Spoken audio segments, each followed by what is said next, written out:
कोकणातील प्रत्येक अपडेट जाणून घेण्यासाठी आजच माझे कोकणच्या सोशल मीडिया प्लॅटफॉर्मला लाईक, फॉलो आणि सबस्क्राईब करा। नमस्कार, मी सागर कदम। तुम्ही पाहत आहात माझे कोकणचे प्राइम टाइम बुलेटिन। बातमीपत्राला सुरुवात करण्याआधी पाहूयात बातमीपत्रातील ठळक घडामोडी। खोपोलीमध्ये राजकीय वैमनस्यातून हत्या, मंगेश काळोखे यांची निर्घुण हत्या। खालापूर तालुक्यामध्ये मोठी खळबळ। महाडमध्ये भीषण आग, मंडपाचे लाखो रुपयांचे साहित्य खाक। महाडमध्ये आगीचे रौद्र रूप। महाडमध्ये बिबट्याचा मोठा धुमाकूळ, शिवतरमध्ये बिबट्याने बैल मारला। महिन्याभरात 7 प्राणी फस्त, विद्यार्थ्यांमध्ये भीतीचे सावट। आणि मुरुडमध्ये अवैध दगडखाणींचा सुळसुळाट, 25 वर्षांचे बेकायदेशीर उत्खनन, प्रशासनाचे दुर्लक्ष, नागरिक त्रस्त, 58 लाखांचा दंड कागदावरच। आता पाहूया सविस्तर वृत्त। रायगडच्या खालापूर तालुक्यातील खोपोली शहरामध्ये आज सकाळच्या सुमारास एक अत्यंत धक्कादायक आणि थरारक घटना घडली आहे। प्रभाग क्रमांक 2 मधील रहाटवडे येथील सामाजिक कार्यकर्ते मंगेश उर्फ अप्पा काळोखे यांची विहारी येथील जया बार समोरील चौकात निघृण हत्या करण्यात आली। मिळालेल्या प्राथमिक माहितीनुसार काळोखे हे आपल्या लहान मुलीला सकाळी शाळेत सोडून घराकडे परतत होते। याच वेळी दबा धरून बसलेल्या आरोपींनी त्यांच्यावरती तीक्ष्ण हत्याराने वार केले। या हल्ल्यात मंगेश काळोखे यांचा जागीच मृत्यू झाला असून या घटनेमुळे संपूर्ण खोपोली शहरामध्ये मोठी खळबळ उडाली आहे। ही हत्या राजकीय वैमनस्यातून झाल्याचा प्राथमिक संशय व्यक्त केला जात आहे। घटनेची माहिती मिळताच खोपोली पोलिसांनी घटनास्थळी धाव घेतली असून पुढील तपास वेगाने सुरू आहे। या घटनेमुळे परिसरात सध्या तणावाचे वातावरण पाहायला मिळत आहे। रायगड जिल्ह्यातील महाड तालुक्यातील जिते टेमघर गावातून एक भीषण आगीची घटना समोर आलेली आहे। निसार दरेखान यांनी स्वतःच्या जागेत एका व्यक्तीला मंडपाचे साहित्य ठेवण्यासाठी जागा भाड्याने दिली होती। मात्र दुपारच्या सुमारास या साहित्याला अचानक आग लागली। वाऱ्याचा वेग जास्त असल्याने काही क्षणातच आगीने रौद्र रूप धारण केले। यामध्ये बांबू, लाकडी खांब, वासे, ताडपत्री आणि दोरी यांसारखे लाखो रुपयांचे साहित्य जळून खाक झाले आहे। आगीची माहिती मिळताच महाड नगर परिषद, महाड MIDC, प्रिव्ही, लक्ष्मी आणि बिर्ला कंपनीचे अग्निशामक दल तातडीने घटनास्थळी दाखल झाले। जवानांनी 2 तासांच्या अथक प्रयत्नानंतर आगीवरती नियंत्रण मिळवले। सुदैवाने या घटनेमध्ये कोणतीही जीवितहानी झालेली नसून केवळ आर्थिक नुकसान झालेले आहे। लहान मुलांच्या खेळण्यामुळे ही आग लागल्याची चर्चा परिसरात आहे। सध्या महाड MIDC पोलीस या प्रकरणाचा अधिक तपास करत आहेत।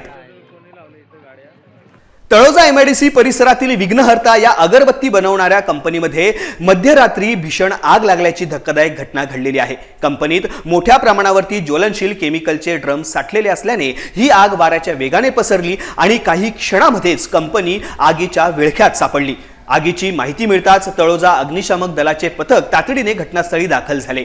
अग्निशामक जवानांनी फॉगच्या सहाय्याने आगीवरती नियंत्रण मिळवण्यासाठी शर्थीचे प्रयत्न केले। सुदैवाने आग लागल्याचे लक्षात येताच कंपनीतील कर्मचाऱ्यांनी समयसूचकता दाखवत वेळीच बाहेर धाव घेतली, ज्यामुळे या भीषण घटनेमध्ये कोणतीही जीवितहानी झालेली नाहीये। सध्या आग पूर्णपणे विझवण्यात आली असली तरी या आगीत कंपनीचे कोट्यावधींचे आर्थिक नुकसान झालेले आहे। ही आग नेमकी कशामुळे लागली याचे कारण अद्याप समजू शकलेले नाहीये। प्रशासन आणि पोलीस या घटनेचा अधिक तपास करत आहेत। भीषण आग लागलेली आहे ती, म्हणजे ड्रम वगैरे होते त्याच्यात केमिकलचे, ते आम्हाला काय माहिती नाही ते कुठलं केमिकल होतं। सॉलिड होतं आम्हाला एवढं माहिती पडलं बाहेरून। आम्ही आल्यावर पूर्ण आग लागलेली, ते रस्त्यावर पण पसरलेली। ते आम्ही कंट्रोल करत करत नंतर मग आतमध्ये घुसलो। फोम मारले, फोम मारलं गाडीने आणि तेवढी कंट्रोल करून घेतले। आम्ही 5:30 वाजेपर्यंत काम करत होतो। किती कंपन्यांना आग पसरली होती आणि एकच ही कंपनी आहे ती पूर्ण। कंपनीचं नाव काय होतं? विघ्नहर्ता। विघ्नहर्ता। त्याच्यात काय बनवलं जायचं? त्याचं अगरबत्तीचं ते मटेरियल बनवतात त्याच्यात। इतर काय जीवितहानी नाही नाही अजिबात। जेव्हा ते ब्लास्ट झाले तेव्हा सर्व बाहेर निघाले। म्हणजे रात्रपाळीला होते पण बाहेर नाही, ते बाहेरच निघाले। आगीचं कारण काय समजू शकत नाही, कारण अजूनपर्यंत काय नाही समजलं। रायगड जिल्ह्यातील महाड तालुक्यात बिबट्याच्या दहशतीने नागरिक प्रचंड धास्तावलेले आहेत। शिवतर येथील कुंभे शिवतर गावामध्ये बिबट्याने थेट एका शेतकऱ्याच्या समोरच बैलावरती हल्ला केलाय। या भीषण हल्ल्यामध्ये शेतकरी सीताराम बापू साळुंखे यांच्या बैलाचा जागीच मृत्यू झाला आहे. गेल्या अवघ्या एका महिन्यातच बिबट्याने या परिसरात जवळपास 7 पाळीव प्राण्यांची शिकार केली आहे, ज्यामुळे संपूर्ण परिसरामध्ये घबराट पसरलेली आहे. सर्वात चिंतेची बाब म्हणजे शिवतर माध्यमिक शाळेत येणाऱ्या विद्यार्थ्यांना या बिबट्याचा मोठा धोका निर्माण झालेला आहे. शाळेत जाताना आणि येताना विद्यार्थी आणि पालकांच्या मनामध्ये भीतीचे सावट आहे. वन विभागाने तातडीने या प्रकरणाची दखल घेऊन बिबट्याला जेरबंद करावे अशी आक्रमक मागणी ग्रामस्थांनी केलेली आहे. दरम्यान नागरिकांनी घराबाहेर पडताना सतर्क राहावे असे आवाहन वन विभागाकडून करण्यात आलेले आहे. मी रोज श्री समर्थ रामदास विद्या मंदिर शिवतर या हायस्कूलला शिकते आणि आज एका वासराला बिबट्याने धरलं. त्याच मार्गावरून आम्ही रोज शाळेत जातो आणि आमच्या गावातली पण 3-4 कुत्री त्या बिबट्याने धरलेली आहेत. तर याची प्रशासनाने दखल घ्यावी. विलास साळुंखे यांच्या घराच्या समोरच्या बाजूला 100 मीटर रस्त्यापासून 100 मीटर अंतरावर पकडला, त्या बिबट्याने पकडला व लोक इथं आता भयभीत झालेले बिबट्यामुळं. इथून चेरवाडी तिथून येणारे शाळेला विद्यार्थी असतात, हे विद्यार्थी ह्याच रस्त्याने खाली येत असतात. त्या विद्यार्थ्यांच्या सुरक्षेचा प्रश्न आहे आणि शासनाने याच्याकडे गंभीरतेने लक्ष द्यावे. आपण पाहिल्याप्रमाणे वन अधिकारी वगैरे सर्व ग्रामस्थ मंडळ, सरपंच, आम्ही स्वतः पोलीस पाटील आम्ही तिथे जागेवर जाऊन पाहणी केली. तर अतिशय जवळचाच हा रस्ता, लहान मुलांना जाण्याचा रस्ता आहे. शेतावर येणारी लोक त्यांचा कामधंदा करण्याचा हाच टायमिंग असतो. त्याच टायमिंगमध्ये भर दिवसा दुपारी सकाळी 10 वाजता तो हल्ला झालेला आहे. त्या हल्ल्यामध्ये त्या खोंडाचा जीव गेलेला आहे. प्रत्यक्ष ठिकाणी जाऊन पंचनामा झालेला आहे. पण असं भयभीत वातावरणामुळं शेतावर लोकांना जाण्यासाठी लोक चिंतेत आहेत, सगळी भयभीत झालेली आहेत. त्यामुळे शासनाने याच्यावर चांगला ठोस निर्णय घेऊन एखादा पिंजरा किंवा कुठलाही बंदोबस्त करावा अशी सर्व ग्रामस्थांची मागणी आहे. मुरुड तालुक्यातील उसडी गावातील गुरुचरण जागेत मागील 25 वर्षांपासून अवैध दगडखाण सुरू असल्याचा धक्कादायक प्रकार समोर आलेला आहे. असलम इस्माईल कादरी यांच्या माध्यमातून सुमारे 50 गुंठे जागेत हे बेकायदेशीर उत्खनन केले जात असून वन विभागाच्या डोळ्यात देखत झाडांची कत्तल होत आहे. विना परवाना सुरू असलेल्या ब्लास्टिंगमुळे वन्यजीवांचा जीव धोक्यात आलेला असून स्थानिक ग्रामस्थांमध्ये भीतीचे वातावरण आहे. रात्रीच्या वेळी होणाऱ्या मोठ्या आवाजाच्या स्फोटांमुळे गाव हादरत आहे. तर चिंचगर येथील नैसर्गिक पाण्याचे स्त्रोतही नष्ट होण्याच्या मार्गावरती आहेत. मुरुड तहसीलदारांनी 58 लाख रुपयांचा दंड ठोठावला असला तरी प्रत्यक्षात उत्खनन थांबलेले नाहीये. प्रशासन केवळ कागदी घोडे नाचवत असून राजकीय दबावापोटी कारवाई टाळली जात असल्याचा आरोप नागरिक करत आहेत. जिल्हाधिकाऱ्यांनी याकडे तातडीने लक्ष देऊन ही दगडखाण कायमची बंद करावी अशी जोरदार मागणी आता स्थानिक ग्रामस्थांकडून केली जात आहे. मांदिवली चिंचघर रस्त्यावरती आज एका ओव्हरलोड डंपरचा भीषण अपघात झालेला आहे. सुदैवाने या घटनेत कोणतीही जीवितहानी झाली नाहीये. मात्र प्रशासनाच्या बेजबाबदारपणामुळे मोठा अनर्थ ओढावला असता. मांदिवली पुलावरती 18 टनांहून अधिक वजनाच्या वाहतुकीला कडक बंदी आहे. मात्र नियम धाब्यावरती बसून हा डंपर तब्बल 35 ते 40 टन माल घेऊन जात असताना उलटलेला आहे. ग्रामस्थांनी वारंवार तक्रारी देऊनही प्रशासनाने या ओव्हरलोड वाहतुकीकडे साफ दुर्लक्ष केले आहे. ओव्हरलोड डंपर भरधाव वेगाने या अरुंद रस्त्यावरून धावत असतात, ज्यामुळे अपघातांची टांगती तलवार कायम असते. आजचा हा अपघात प्रशासनासाठी धोक्याची घंटा असून ओव्हरलोड वाहतुकीवरती त्वरित कारवाई करण्याची मागणी होत आहे. जर वेळीच उपाययोजना केल्या नाहीत तर भविष्यात निष्पाप नागरिकांचा बळी जाण्याची शक्यता नाकारता येत नाहीये. स्थानिक नागरिक आता आक्रमक झाले असून दोषींवरती कारवाईची मागणी करत आहेत. महावितरणमधील सेवानिवृत्त कर्मचाऱ्यांच्या जागी कंत्राटी पद्धतीने काम करणाऱ्या कामगारांसमोर आता उदरनिर्वाहाचा मोठा प्रश्न उभा राहिलेला आहे. सुरुवातीला या कामगारांना 19,000 रुपयांपेक्षा जास्त पगार मिळत होता. मात्र प्रशासनाने अचानक हा पगार कमी करून 16,700 रुपये केला आहे. वाढत्या महागाईच्या काळामध्ये पगार वाढवण्याऐवजी तो कमी झाल्याने कामगारांमध्ये तीव्र संताप व्यक्त केला जात आहे. विशेष म्हणजे या अन्यायाविरोधात 4 डिसेंबर रोजी कामगारांनी एकत्र येत कंत्राटदारामार्फत महावितरणाला लेखी निवेदनही दिले होते. पगार कपातीचा हा निर्णय तातडीने मागे घेण्याची मागणी त्यांनी केली होती. परंतु प्रशासनाकडून अद्याप कोणतीही सकारात्मक पावले उचलली गेली नाहीत. उलट प्रशासनाने या गंभीर विषयाकडे पूर्णपणे दुर्लक्ष केल्याचा आरोप कामगारांनी केलाय. पगार कपातीमुळे कामगारांच्या कुटुंबावरती उपासमारीची वेळ आली असून आता प्रशासनाने वेळीच लक्ष न दिल्यास आंदोलन अधिक तीव्र करण्याचा इशारा कामगारांनी दिला आहे. समस्या म्हणजे विषय असा आहे की आम्ही आजपर्यंत जे काम करत होतो ते पूर्ण वेळ काम करत होतो आणि तेव्हा आम्हाला पेमेंट 19,000 वगैरे मिळत होतं. 19,000च्या थोडं वर होतं. तर ते पेमेंट मिळत असताना आम्हाला वाटत होतं की ठीक आहे भविष्यात थोडंफार पेमेंट वाढेल तर तेवढं अजून थोडं सुलभ होईल काम करायला. पण ते न होता आता त्यांनी पेमेंट कमी केले, 16,700 आणलं पेमेंट. आणि ते करत असताना त्यांचं असं म्हणणं आहे की तुम्ही पूर्ण वेळ काम करायचं आहे, कारण तुम्ही परमनंट माणसं जेव्हा रिटायर झाली त्यांच्या जागेवर तुम्हाला घेतलं गेलं आहे, तर त्यांच्याच वेळेत तुम्हाला काम करावं लागेल, तेही 16,000 पेमेंटमध्ये. आणि हे एवढं सगळं 16,000मध्ये आत्ताच्या महागाईच्या काळात न जमण्यासारखं आहे. आम्ही ह्याचा त्यांना पाठपुरावा पण करायला सांगितलेला, पण त्यांच्याकडून आम्हाला पाहिजे तसं उत्तर मिळालं नाही, म्हणून आज आम्ही साहेबांना भेटायला आलेलो आहोत. आता बाह्यस्थित कर्मचारी आम्ही गेल्या 4 तारखेला महावितरणबरोबर एक मीटिंग आयोजित केली होती आणि त्यांना पत्रव्यवहार केला होता कॉन्ट्रॅक्टर मार्फत. आमची काही पिळवणूक होते, वसुलीबाबत आम्हाला त्रास होतोय, अन्य काही आमच्या कामगारांचे पैसे घेऊन त्यांच्यावर भ्रष्टाचाराचा एक वेतन वगैरे सगळे आरोप सिद्ध करण्यासाठी पत्रव्यवहार केलेला होता. पण आजपर्यंत त्यांनी पत्रव्यवहार केला त्यांनी आमच्याशी, पण तो ढोबळ स्वरूपात केला असं आम्हाला तरी सर्व कर्मचाऱ्यांना वाटतं. त्यासाठी आज आम्ही आमच्या कुडाळ मतदार विभागचे आमदार डॉक्टर निलेशजी राणेसाहेब यांची भेट घेऊन त्यांना आज आम्ही निवेदन देऊन पुढचं नियोजन करण्याचं आम्ही ठरवलेलं आहे. रायगडच्या महाडमध्ये मतदानाच्या दिवशी झालेल्या राड्याचे पडसाद आता राजकीय वर्तुळामध्ये तीव्रतेने उमटताना दिसत आहेत.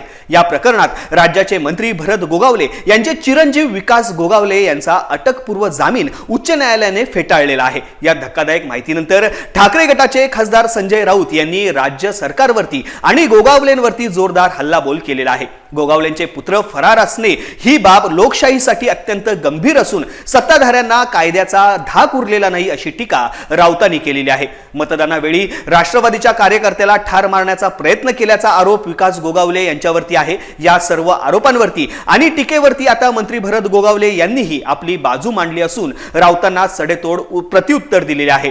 महाडमधील ही राजकीय लढाई आता कायदेशीर कचाट्यात सापडल्याने संपूर्ण जिल्ह्याचे लक्ष या निकालाकडे लागलेले आहे. संजय राऊताला काही माहिती नाही आहे महाडमध्ये काय घटना घडली, काय नाही, कशी घडली, कुणाकडनं सुरुवात झाली हे त्याला काही माहिती नाही संजय राऊतला.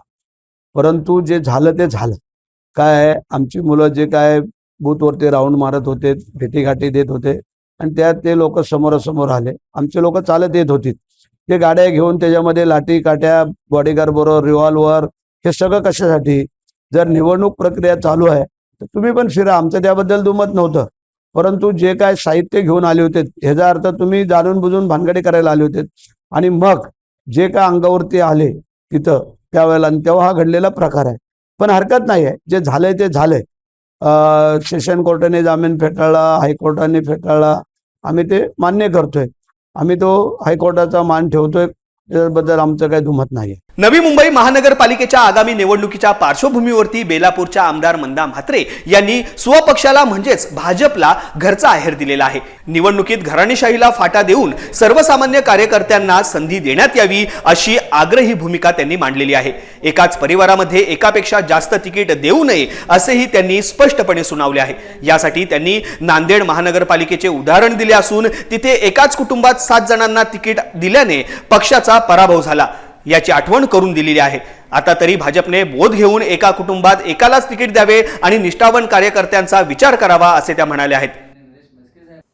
भारतीय जनता पार्टीमध्ये आतापर्यंत ज्यांना 4-4, 5-5 तिकीट दिल्या ते पडलेलेच आहेत. आता परवाचीच निवडणूक जर तुम्ही पाहिली नांदेडला, एका घरात 6 तिकीट होती, 6च्या 6 पडले. त्यामुळे इथे तरी आता असं होणार नाही की एका घरात 4 या 3 या 5.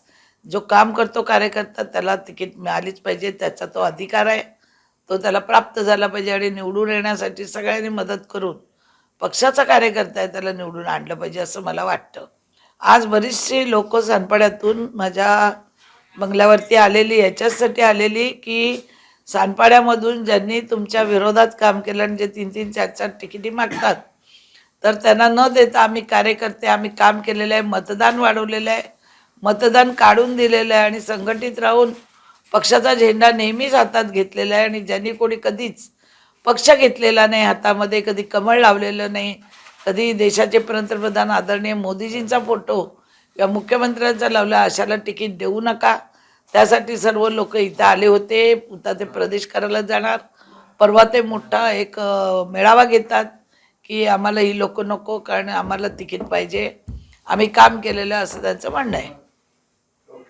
रायगडच्या राजकारणातून एक मोठी बातमी समोर येत आहे. माणगाव तालुक्यातील निजामपूर विभागामध्ये राष्ट्रवादी काँग्रेसला मोठे खिंडार पडले असून शेकडो कार्यकर्त्यांनी उपमुख्यमंत्री एकनाथ शिंदे यांच्या नेतृत्वाखाली शिवसेनेमध्ये जाहीर पक्षप्रवेश केलेला आहे. आमदार भरत गोगावले यांच्या उपस्थितीत हा पक्षप्रवेश सोहळा पार पडलाय. यामध्ये कांदळगाव, खुर्द, चांदे आदिवासीवाडी, निजामपूर बौद्धवाडी आणि शहर परिसरातील असंख्य ग्रामस्थांचा समावेश आहे.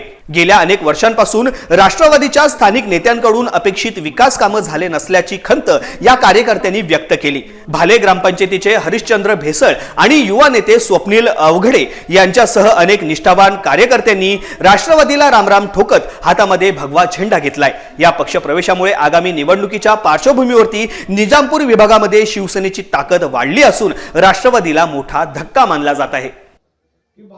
कार्यकर्ते, पदाधिकारी सगळ्यांची, मतदार बांधवांची आमच्या मनामध्ये आम्ही सगळ्या कार्यकर्त्यांमध्ये ठरवलेलं आहे.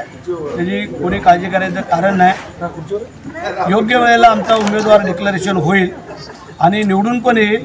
तिन्ही उमेदवार हे आज आम्ही तुम्हाला शाश्वती देतोय.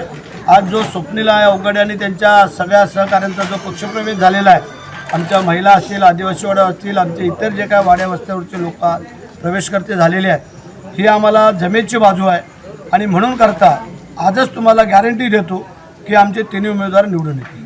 रायगड जिल्ह्यातील रोहा शहरामध्ये भारतीय जनता पक्षाचे विजयी उमेदवार रोशन चाफेकर यांची भव्य विजयी रॅली मोठ्या उत्साहामध्ये पार पडली आहे. सागर डेअरीपासून सुरू झालेली ही रॅली नगरपालिका, तीनबत्ती नाका, मारुती चौक आणि रोहा मेन हायस्कूल मार्गे मार्गस्थ झाली. या रॅलीमध्ये भाजपचे शेकडो कार्यकर्ते आणि पदाधिकारी मोठ्या संख्येने सहभागी झाले होते. जय श्रीराम आणि भाजपा जिंदाबादच्या घोषणांनी संपूर्ण रोहा शहर अक्षरशः दुमदुमून गेले होते. रॅलीनंतर त्रिमूर्ती नगर येथे भाजपचे रोशन चाफेकर आणि शिवसेना शिंदे गटाच्या विजयी उमेदवार सुप्रिया जाधव यांची जाहीर आभार सभा संपन्न झाली. यावेळी बोलताना तालुका प्रमुख अमित घाग यांनी जनतेचे आभार मानलेत. जनतेने रोशन चाफेकर यांना निवडून देऊन केवळ नगरसेवक निवडला नाही तर भविष्यातील नगराध्यक्ष निवडलेला आहे असे मोठे विधान घाग यांनी यावेळी केले आहे. दोन्ही विजयी उमेदवारांनी मतदारांच्या विश्वासाला तडा जाऊ देणार नसल्याचे यावेळी सांगितलेले आहे. त्या माध्यमातून नेत्यांच्या काही बैठका होत्या आणि त्यामुळे येऊ शकले नाहीत. मात्र निश्चितप्रमाणे वरिष्ठांचं प्रेम, वरिष्ठांचं मार्गदर्शन यामुळे आम्हाला प्रभाग क्रमांक 9 मध्ये रोहा अष्टमी नगर परिषदेमध्ये 1, 2, 3, 4, 5 नाही तर 24-25 वर्षानंतर कमळ या रोहा नगरपालिकेमध्ये फुललं. यामध्ये सर्वात महत्वाचा वाटा हा तुम्ही असलेले प्रभाग क्रमांक 9 मधील जनतेचा सर्वात महत्वाचा वाटा आहे. भारतीय जनता पार्टीचा खऱ्या अर्थाने प्रभाग क्रमांक 9च्या जनतेने ही निवडणूक स्वतः जनतेने हातात घेतली होती. कारण निवडणुकीला सामोरं जात असताना अनेक मुद्दे असतात. मात्र गेल्या अनेक वर्षांपासून इथे काम करण्याचा आम्ही प्रयत्न करत होतो. मी नेहमी बोलत आलो, आकडा इकडे तिकडे सुद्धा झाला नाही तर 4 वर्ष, मी 5ही बोलत नव्हतो तर 4 वर्षापासून या प्रभागामध्ये जातीने लक्ष घालण्याचा प्रयत्न केला आणि प्रत्येकाच्या सुखदुःखात जाण्याचा प्रयत्न केला. खऱ्या अर्थाने जर आपण बघितलं तर लोकांसमोर ज्यावेळेस आपण जातो, जनतेसमोर जातो, तर सगळ्यांचीच कामं होतात का तर निश्चितप्रमाणे नाही. 10 पैकी 4 ते 5 लोकांची कामं होतात, 6 लोकांची कामं होतात, कधी कधी 2 लोकांची कामं होतात. मात्र 10च्या 10 लोकांना 100% त्यांचं काम करून देण्याचा प्रयत्न हा माझ्या सहित माझ्या सर्व मित्रमंडळी आणि भारतीय जनता पार्टीचे पदाधिकारी, आमच्या आदरणीय सर्व जिल्ह्याचे नेते, तालुक्याचे आणि शहरातील नेते यांनी प्रयत्न केला.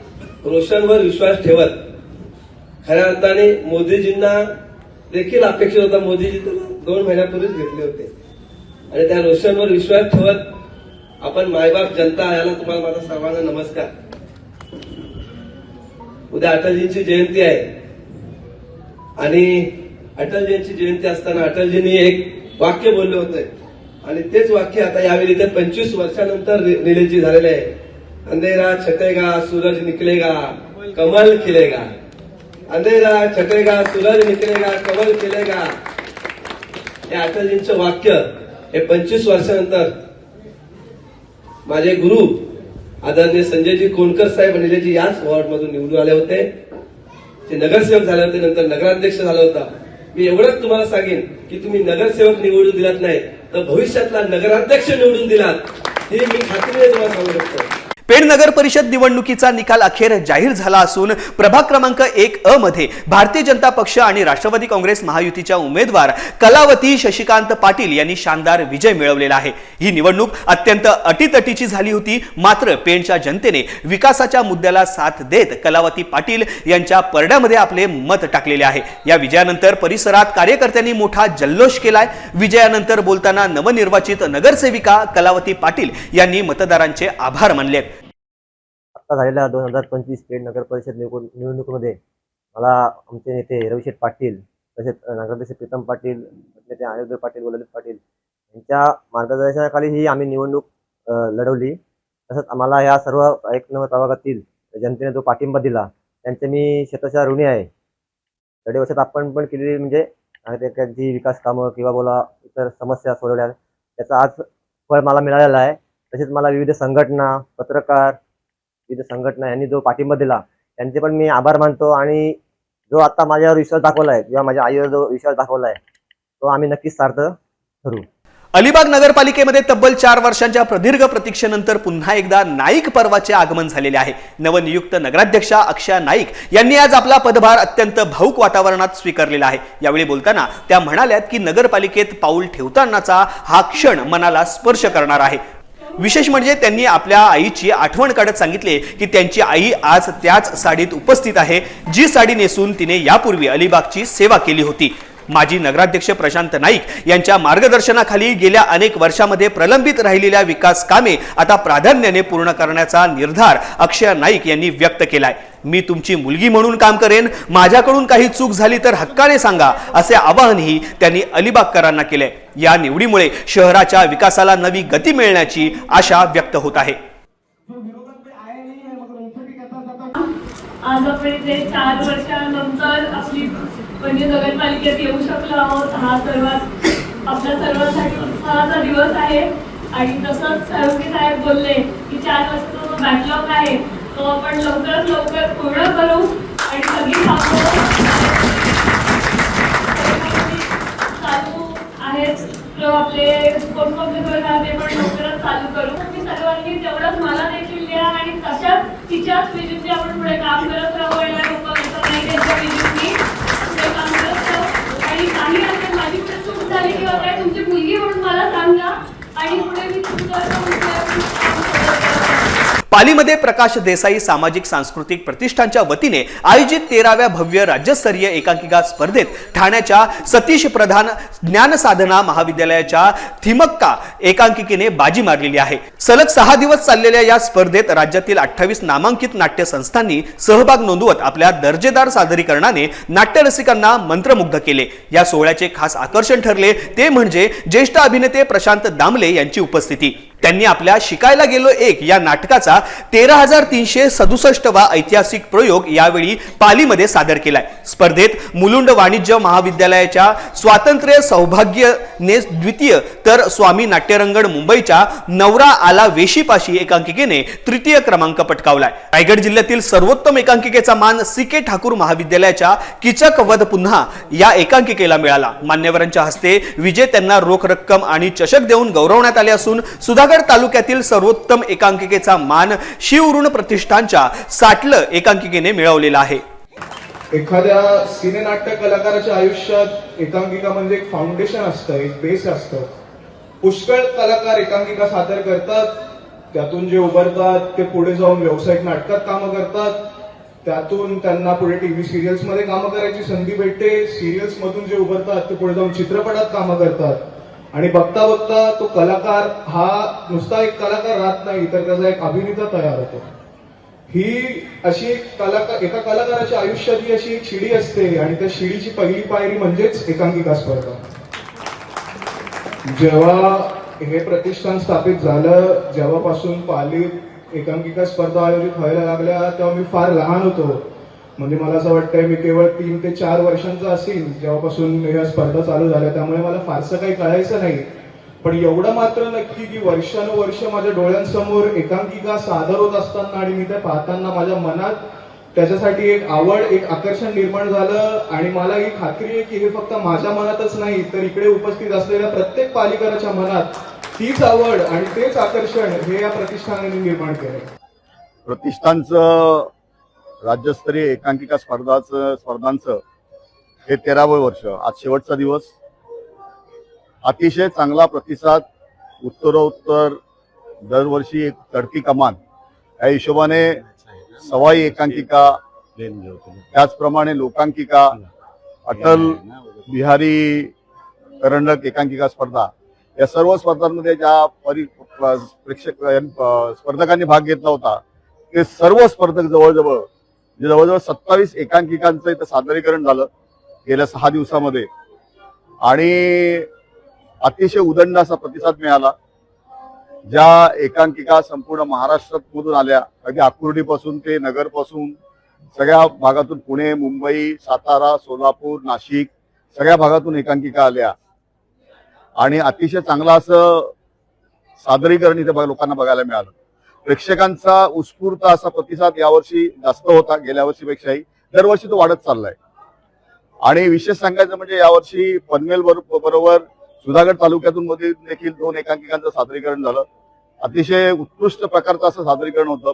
पेणमधील कोंबडपाडा येथे आई कोंबडपाडा वासिनी प्रीमियर लीग 2025 या भव्य डे अंडरआर्म क्रिकेट स्पर्धेचे दिमाखात उद्घाटन झाले.